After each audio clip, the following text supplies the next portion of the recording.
The lands between, named as such for its placement at the center of the world, served as a nucleus for communion with the cosmos. The Numen were the first humans to come to the lands between.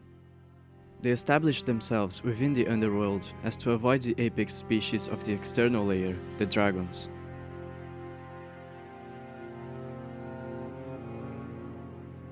There, they'd commune with the spirits of animals. Their customs aimed to emancipate life itself. They disdained metals for their conductive properties and recycled the souls of animals over and over again to give rise to emancipated beings with brood ancestral spirits.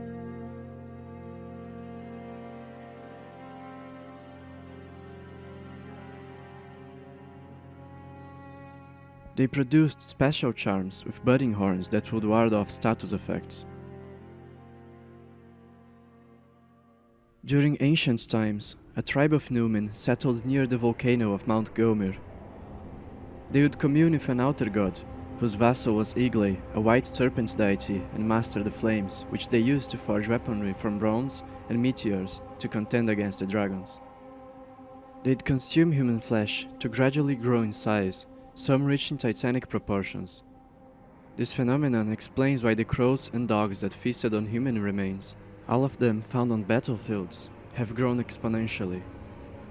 The outer god they worshipped was physically manifested within their bellies, attaching itself to their guts, and so, as they ate, they also fed it with blood offerings.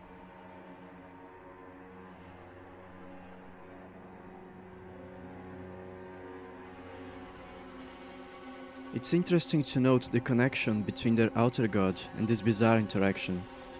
It's as though the outer god behaved like a roundworm, white, serpent-like parasites that inhabit the intestines of their hosts. As the face of the fell god was removed from the bellies of the trolls by the Golden Order in the far future, their guts were extracted along with it. Wilt thou be taken in the jaws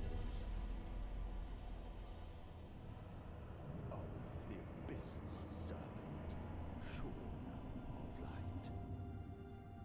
Some of the giants would consume dragon flesh and become the magma worms. Through this acquired strength, the giants would challenge the ice dragons who resided at the mountaintops. The people of Zamor, a somewhat primitive tribe, as indicated by their somber weapons not scaling with intelligence or faith, that had managed to coexist in harmony with the ice dragons for generations, joined the battle alongside them. The shamans too were direct descendants of the Numen who migrated to the surface. They developed the unique habit of burying their dead to fertilize their soil. This imbued the trees that grew from it with their souls. As a result, the trees would produce an enchanted golden sap, which the shamans consumed to inherit the concentrated life energy within it. This would, in turn, grant them a unique power, the property of a conductor. Their souls would be augmented and their hair would acquire a strong golden hue. This is what earns them the title of shamans, in fact. They were named as such by a foreign people they'd interact with in future times.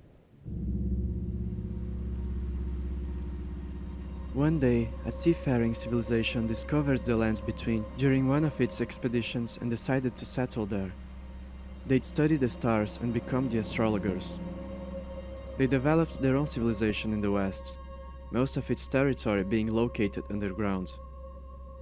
Through the understanding of the primeval current, which they had an affinity with as they were seafarers, they developed the cultural habit of boat funerals as a means of offering their dead to the stars.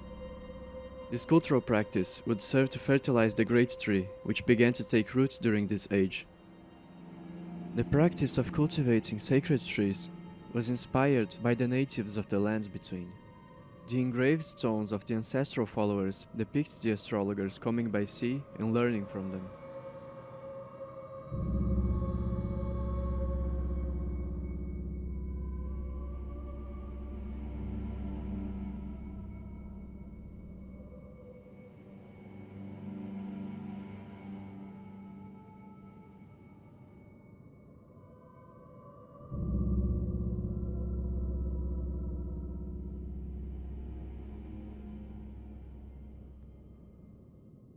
Eventually, they'd want to migrate to the mountaintops, as there they'd be closer to the cosmos. They'd form an alliance with the neighboring giants to fight against the ice dragons and the warriors of Zamor. Their alliance is exemplified by carrying artifacts such as the Sword of Night and Flame and the Black Leather Shield, which depicts the fell god of the giants, the Polar Star. After their decisive victory, the people of Zamor were shackled and enslaved by them. The alliance of the giants and astrologers would mark the birth of a new great civilization. The astrologers would make communion with the twin bird, mother to the death birds and envoy of an outer god, and build the eternal cities. They'd become a hegemonic power, conquering the entirety of the lands between, one whose order embodied death. They'd rule over the eclipse, which amplified the connection of the spiritual realm with the physical and symbolized the union of night and flame.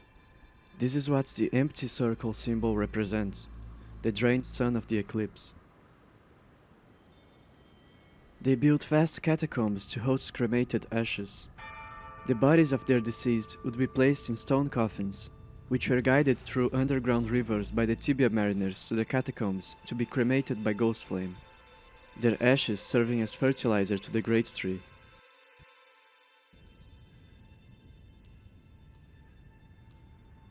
This cultural practice was an expansion of the humble boat funerals of yore.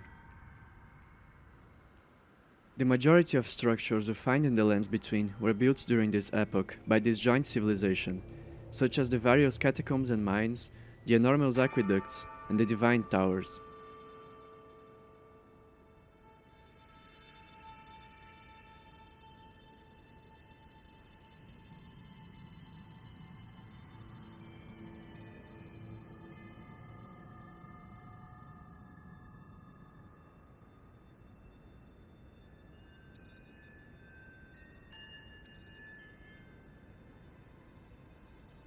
They also created the ancient golems and gargoyles which guard the catacombs. As their tree grew ever more, they devised a plan to achieve further divinity. They'd order inquisitions to hunt the shamans, claiming they were enacting justice against heretics and criminals, for the shamans practiced heretical burial rituals which went against their order. They would chop them to pieces and stuff them into jars with the purpose of brewing a saint, a being with concentrated conductive powers, an embodiment of gold. They built Belurat, a spiraling tower that aimed to reach the heavens, and had envisioned to produce a god atop it. They began to stack corpses of saints to build a divine gate, a portal filled by their gleaming souls. They selected a saint to conduct a ritual at its peak, a ritual that would birth a god. This saint was a woman named Marika. As she attained godhood, she'd become an alchemical rebis, a being who embodies both male and female natures. Upon becoming a god, Marika would contact the Greater Will. This interaction prompted the coming of a falling star, the seed of the Earth Tree, which first blossomed into the Crucible. As vassal to the Elden Ring, she plucked out the Rune of Death from it, creating the Golden Order and marking the birth of a new age, an age of life. Marika would fertilize the seed with corpses of the deceased, just like how her people, the shamans, did since times past. They used to cultivate trees with golden leaves, trees which produced the special golden sap. These death rites would be known as Earth Tree burials. The catacombs once used to host cremated ashes would be repurposed by her rule. Some would be made into graves for heroes who fought for the Earth Tree. The statues atop the heroes' graves always point towards the Earth Tree. They depict a dead hero being delivered to the Earth Tree. During the Earth Tree's crucible stage, that is, during its primacy, it would bless their people with the powers of the outer god of storms, and horns began to grow on their bodies, earning them the name of Hornsent. The divine bird knights perfectly represent this cultural shift, and all future horned knights claims to descend from them.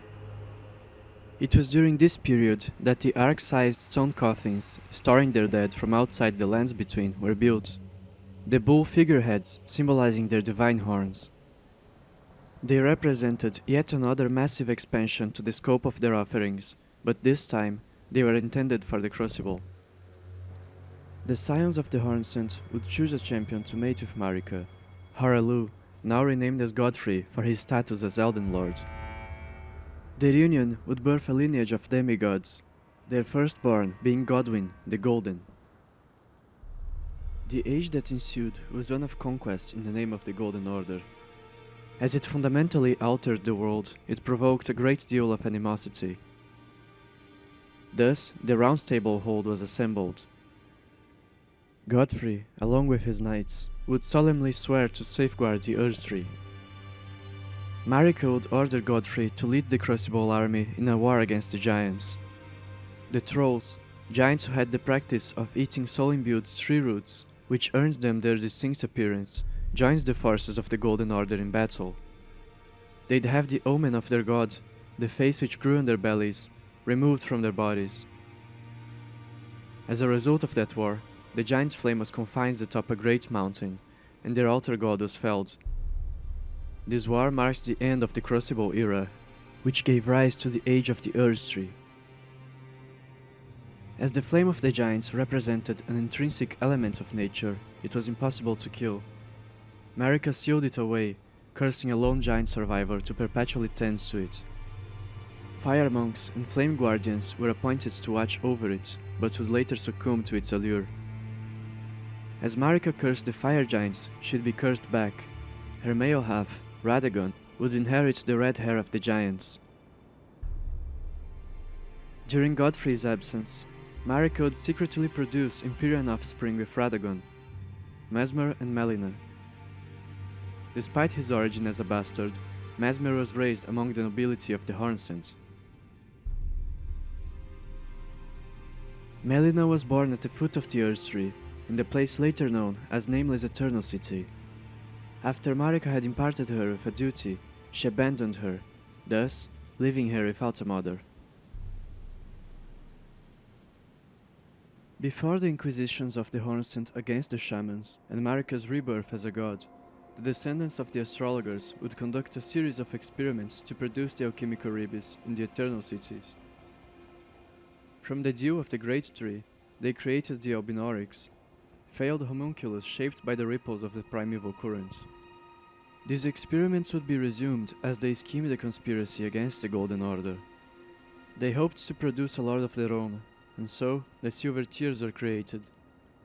For their threats against the Golden Order, Marika would wage the First and Second Liurnian Wars. She had devised a strategy to appease her enemies. She'd once again split herself in two, and introduce Radagon, a mysterious, red-headed warrior, to the world as a great champion. He would earn glory and meet Renala, the Queen of Caria, in battle.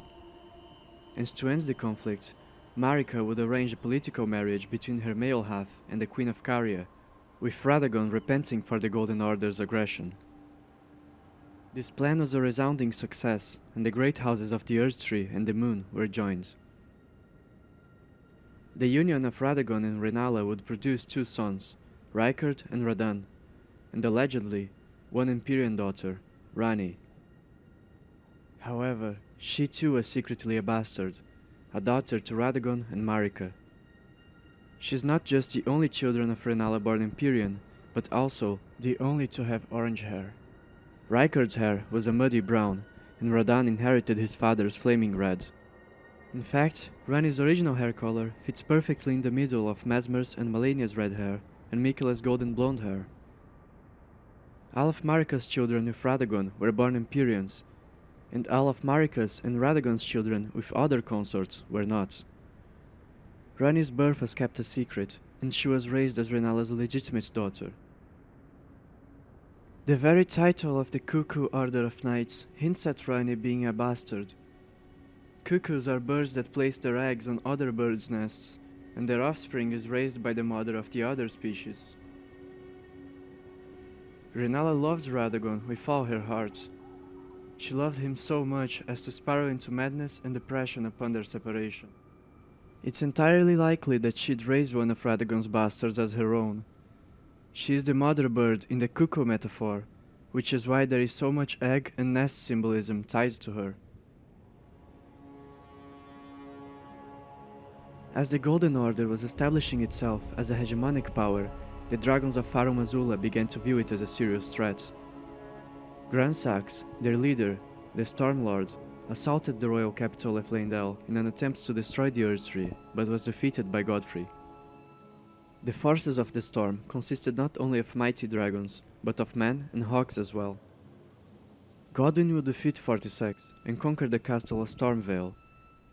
Godwyn's prowess would earn him his friendship, and from it, the ancient dragon cult would be founded. The hogs who fought in this war would have their wings restrained by chains, and the Storm Knights would be banished from their homelands.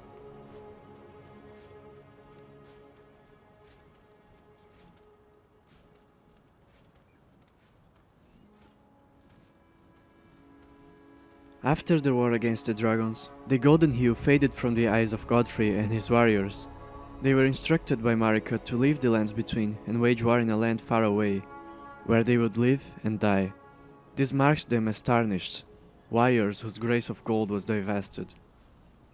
As the Crucible army stood outside their homelands, Marika seized the opportunity to betray the Hornsent for their sins against her people. She would order Mesmer to oversee an expensive crusade against them. After he was done fulfilling his rule, Mesmer's powers, which threatened to subsume him, were sealed by a mark of grace. Marika would pile innumerable corpses of the Hornsent at the divine gate atop Belurat and employ their souls, the golden rune strings she's pulling in the DLC story trailer, to conduct a ritual that would engulf the epicenter of their civilization in shadow for eternity.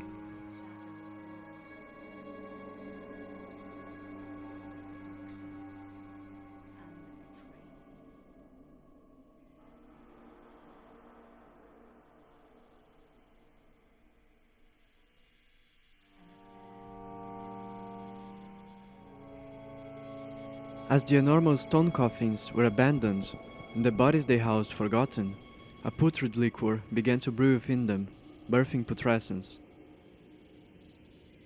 As consequence of this crusade, the misbegotten, once considered to have been blessed by the Crucible, were execrated and enslaved by the Golden Order.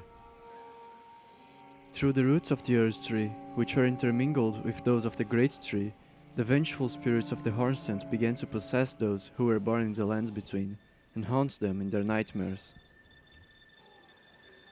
Those who were cursed would be called Omen and be persecuted by the Golden Order. Those of low birth were exorcised by the removal of their horns, a rite which often killed them.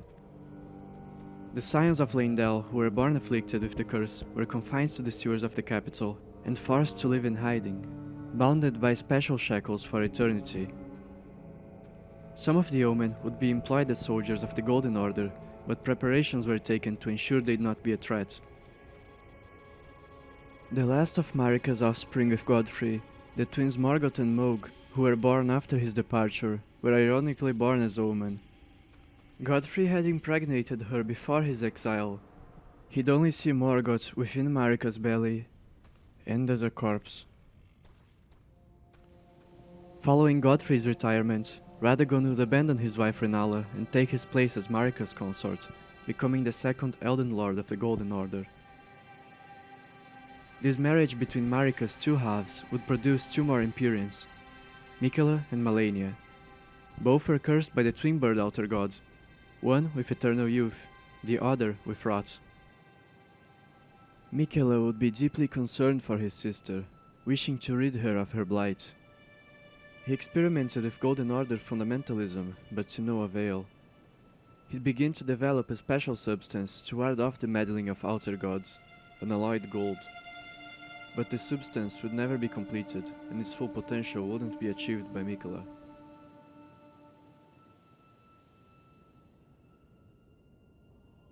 It's important to note that every outer god is a dualistic being. The outer god worshipped by the giants, the source of their fire incantations, as well as those of the fire monks, is also known as Bloodstar, the source of aberrant sorceries, and as Formless Mother, source of blood flame, a form of magic which combines both sides of the god's essence. The fire giants themselves were likely users of aberrant sorceries, as implied by their corpses at the mountaintops.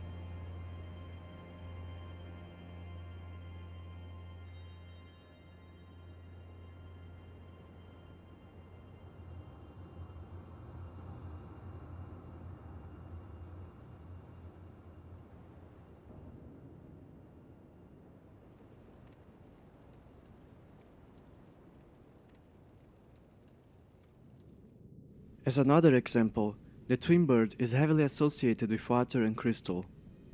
One of its natures is that of rot, which is manifested by stagnant, impure water. Its other side is embodied by currents, manifested by flowing water and clusters of stars, their flow being referred to as the primeval current.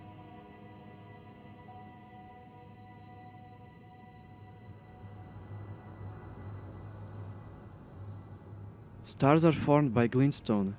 Their bodies are made of crystal, and this crystal too can be corrupted and become a source of rot. The storm altar god represents physicality and time.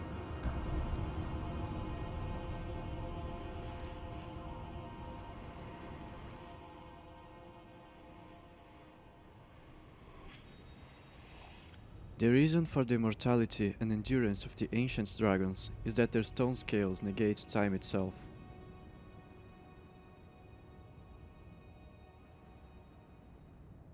However, all altar gods are part of an even greater whole. Their combined existence is what shapes the world. This so-called duality is merely a method of intuitively associating seemingly related aspects of nature with a respective altar god. In fact, each altar god is implied to be equivalent to a component of one supreme being. The envoys of the greater will are represented by fingers, which form a hand, the fell god by a face and digestive system. The twin bird god could be a spirit and a skeleton, and the storm god the body. They were part of the One Great, a supreme being whose mind, known as the greater will, caused it to fracture itself, creating births and souls, but also despair and curses. There are multiple forms of magic which combine supposedly distinct elements of nature, which in theory would be the domain of opposing forces. Mesmer's communion featured aspects of the Fell God and the Twin Bird joined as one. He was host to twin abyssal serpents, and his flame was hot, but damp and dark as well. Thus, his symbol was that of the winged serpent. Shall all meet death.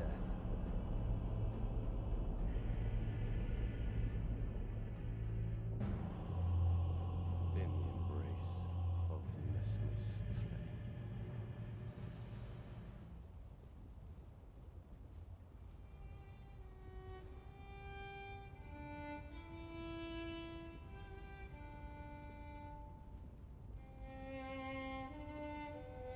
As Muriel, the pastor of vows, so elegantly puts it, Heresy is not native to the world. It is but a contrivance. All things can be conjoined. what truly unites the outer gods is the consumption of souls. Each one of them acts akin to an archon, a being whose purpose is to absorb the energy of the living through sacred rituals they'd be instructed to perform by the greater will. The One Great, whose will is enacted by the greater will, is akin to the Gnostic demiurge. The various wars it incites, and the rotating cycle of worship of outer gods, are a mechanism for harvesting the life of worldly creatures. The One Great's empire, managed by the vassals of the greater will, extends to outside the planets of the lands between. Planets that bear life are eventually struck by meteors sent by the greater will for the purpose of colonization. Each golden tree within the realm of the Elden Beast represents one planet that was colonized by the greater will.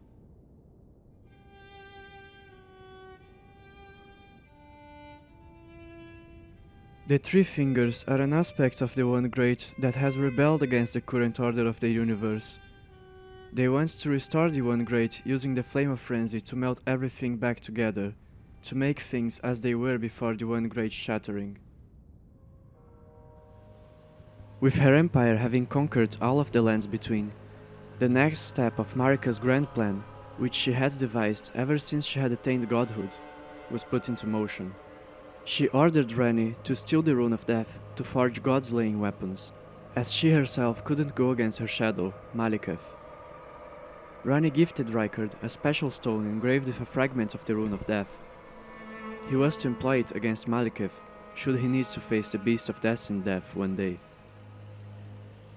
Then she'd gift the Rune of Death to Melina and kill her Empyrean body to free her spirit from the influence of the Greater Will. Melina, Marika's secret daughter, would wield the fragment of the Rune of Death and become the Glow-Eyed Queen. She would incite the scions of the Eternal Cities to commit high treason against the Golden Order and slay the demigods. Godwyn, the Golden, was first to perish, the first of many martyrs to Marika's plan. A curse mark would be carved on his back at the moment of Rani's death, causing the death of his spirit. His body, which was buried at the foot of the Earth Tree, at Melina's birthplace, would cause the roots of the Earth Tree to be corrupted by death roots, halting their absorption of souls and birthing a new generation of those who live in death. Marika would blame this incident on the Nox of the Eternal Cities. They were banished deep underground and made to live under a false night sky. Maliketh commanded the Black Blade Kindred to hunt the perpetrators, earning him his infamous reputation as the Death of the Demigods. Maliketh defeated Melina and stored the Rune of Death within his blade, serving as its protector. Melina's body was burnt, and her powers were sealed by the mark of the Twin Birds. The corpses of the demigod scions would be decapitated in death rituals together with the knights who serves them as offers to appease the death birds.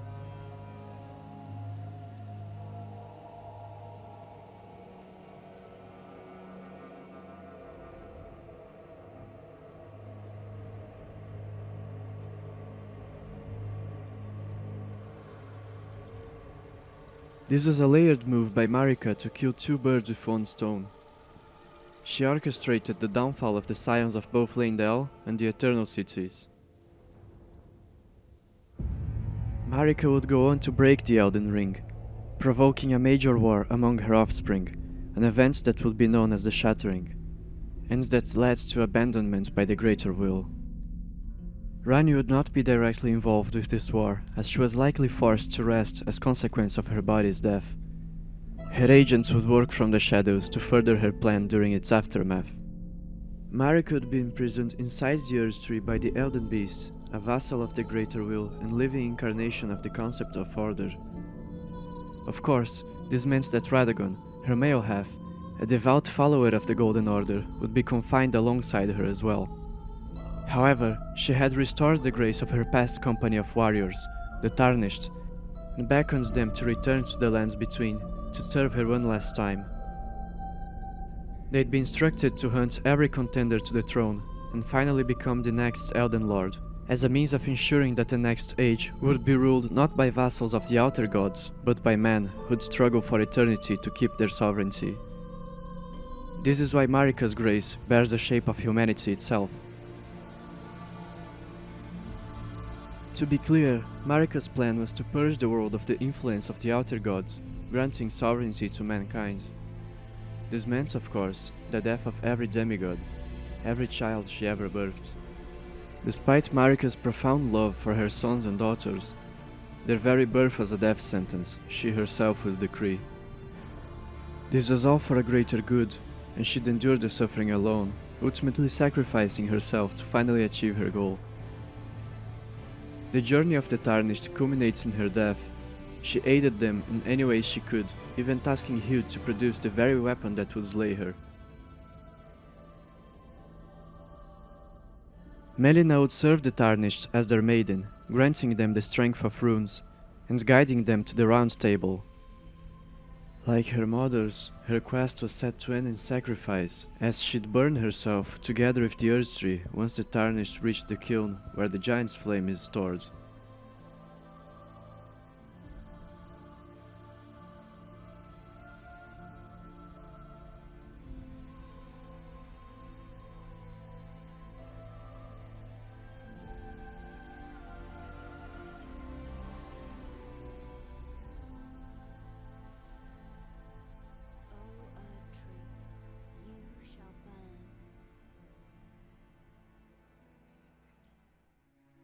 Miquella had his own plans for the new era. Long ago, he had made a vow with his brother Godwin. They'd rid the world of the curses of the outer gods, bringing forth an age of kindness. From that vow, a promise was made. Godwin was to become his consort, to rule this new age alongside him. He'd cultivate his own sapling, watering it with his blood, which would become the Halig tree. Word would spread that the Halig tree was a haven for the scorned, and misbegotten, albinorics, black knives, and others would join his cause. Miquella would assemble an army of his own to oppose the Golden Order and equip its forces with unalloyed gold. He had originally envisioned Godwin to become his consort. However, he was tragically killed in an improper manner. His soul was purged from his body, which became increasingly damned and disfigured. Miquella then commanded his followers to bring forth an eclipse to intensify the connection between the spirit world and the physical world, to revive Godwin.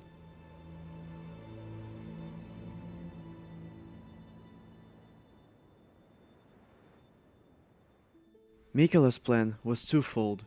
He would order Malenia, his sworn blade and protector, to face Radahn in battle and steal his soul, so that it could be used to fill Godwin's soulless body, in case Godwin's soul was lost. He'd also charm Mohg, and fill his head with visions of a Mohgwyn dynasty, a dynasty Mohg would rule with Godwin's soul within his body, in case Godwin's body was lost. In the past, Miquella had seen Radahn's ample strength, and similarly to how Godfrey was chosen as the consort to Marika for his might, Radahn was chosen by Miquella as a candidate. Same with Mohg, who was likely the third option, and Godwin, who was the first option. Miquella's consort would act as a god of war of sorts, conquering the lands between for the age of their lord. While speculative, it's possible that Miquella's promise at the end of the DLC was made to the three brothers, which is why it was framed so ambiguously. Miquella is a master manipulator, after all. During Malenia's absence, he let himself be captured by Mohg, whose essence as an omen granted Miquella access to the banished realm of the Hornsent. He knew that Mohg would soon be challenged and bested by a Tarnished in battle. He'd snatch Mohg's corpse subsequently. Miquella's spirit travels to the Land of Shadows, while his decayed body would be unresponsive to a bewitched Mohg's advances. There, he'd travel to the Gate of Divinity, once used by his mother to attain godhood, discarding parts of himself along the way, as to allow himself to become a true god. Abandoning his fate and birthright as successor of the Golden Order in the process, and embrace his promised consort. But his plans failed. He had to resort to imbuing Radahn's soul within Mohg's body, as Godwin's own body and soul were unrecoverable. His promised consort would be bested by the Tarnished, and his age of love and compassion would never come to be.